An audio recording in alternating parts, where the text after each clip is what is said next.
ଆପଣମାନେ ଭିଡିଓରେ ଦେଖିପାରୁଥିବେ ଗୋଟିଏ ଅଦ୍ଭୁତ ଅକଳ୍ପନୀୟ ବ୍ୟକ୍ତି ଜଣେ ଗୋଟିଏ ପାତ୍ରରୁ ଦୁଧକୁ ପିଇ ଦେଉଛି ଏବଂ ସେ ନାଗ ଦେବତା ପରି ଆକ୍ଟିଭିଟି ମଧ୍ୟ କରୁଛି। ତ କ'ଣ ଏହା ସତରେ ଚମତ୍କାର ନା ଅନ୍ଧବିଶ୍ୱାସ?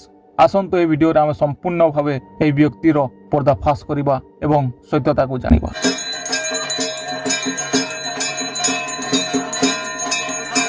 ଆପଣମାନଙ୍କୁ ଏହି ଭିଡିଓ ଦେଖି ଠିକ୍ ଲାଗୁଥିବ, ମୁଁ ଜାଣିଛି। ଆପଣମାନେ ଏହା ମଧ୍ୟ ଭାବୁଥିବେ କି ସାପମାନେ ତ କ୍ଷୀର ପିଇଥାନ୍ତି, ତ ଏହି ଯୁବକର ମଧ୍ୟରେ ତ ନାଗଦେବତା ପଇଛନ୍ତି, ତ ସେ କାହିଁକି ନ ପିଇବ? ଆପଣଙ୍କୁ ଏହାର ସତ୍ୟଟା ମୁଁ କହିଦେଉଛି। ନାଗ ସାପ ହେଉ କି ଅନ୍ୟ ସାପ, ସାପ ପ୍ରଜାତିର କୌଣସି ସାପ କ୍ଷୀର ପିଇ ନଥାନ୍ତି।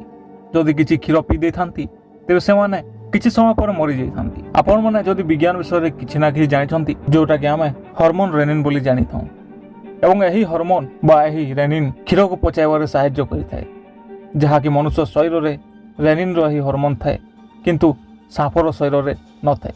ତ ସାପ କ'ଣ ଏହାକୁ କ୍ଷୀରକୁ ପଚାଇ ପାରିବ? ନା, କଦାପି ନୁହେଁ।